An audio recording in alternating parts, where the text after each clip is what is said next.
আজি নুমলীগড় দেওপাহাৰ কাষত লাগি থকা কালিয়নী বনাঞ্চলৰ যিটো অসম আৰক্ষীৰ ফায়াৰিং ৰেঞ্জ আছে, সেই ৰেঞ্জটোত স্থানান্তৰৰ বাবে আমি অসমৰ মাননীয় মুখ্যমন্ত্ৰী ডক্টৰ হিমন্ত বিশ্ব শৰ্মা ডাঙৰীয়ালৈ এখন স্মাৰকপত্ৰ প্ৰেৰণ কৰিছোঁ গোলাঘাট জিলাটোৰ জৰিয়তে। আৰু আমি এইকাৰণেই ফায়াৰিং ৰেঞ্জটো স্থানান্তৰ বিচাৰিছোঁ, কাৰণ বিগত বৰ্ষত যদি হস্তী গণনাত চাই তেতিয়াও প্ৰায় 40টাতকৈ অধিক এই কালিয়নী বনাঞ্চলত বন্যহস্তীৰ বিচৰণ আছিল।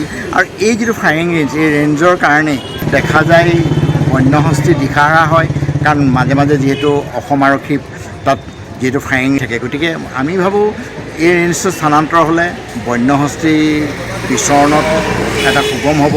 কাৰণ কিয়নো গোলাঘাট জিলাত হাতী মানুহৰ সংঘাত তীব্ৰ ৰূপ লৈছে।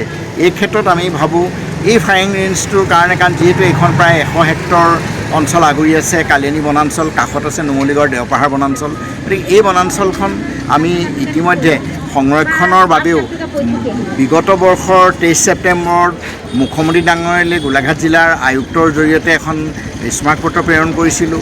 আৰু আজিও এই আয়ুক্তৰ জৰিয়তে এই স্মাৰকপত্ৰখন মুখ্যমন্ত্ৰী ডাঙৰীয়ালৈ এইকাৰণেই প্ৰেৰণ কৰিছোঁ, মুখ্যমন্ত্ৰী ডাঙৰীয়াই বিশেষকৈ বন্যহস্তীৰ বিচৰণ ভূমি সুগম কৰিবৰ বাবে তৎকালীনভাৱে যাতে এই ফায়াৰিং ৰেঞ্জখন স্থানান্তৰ কৰে।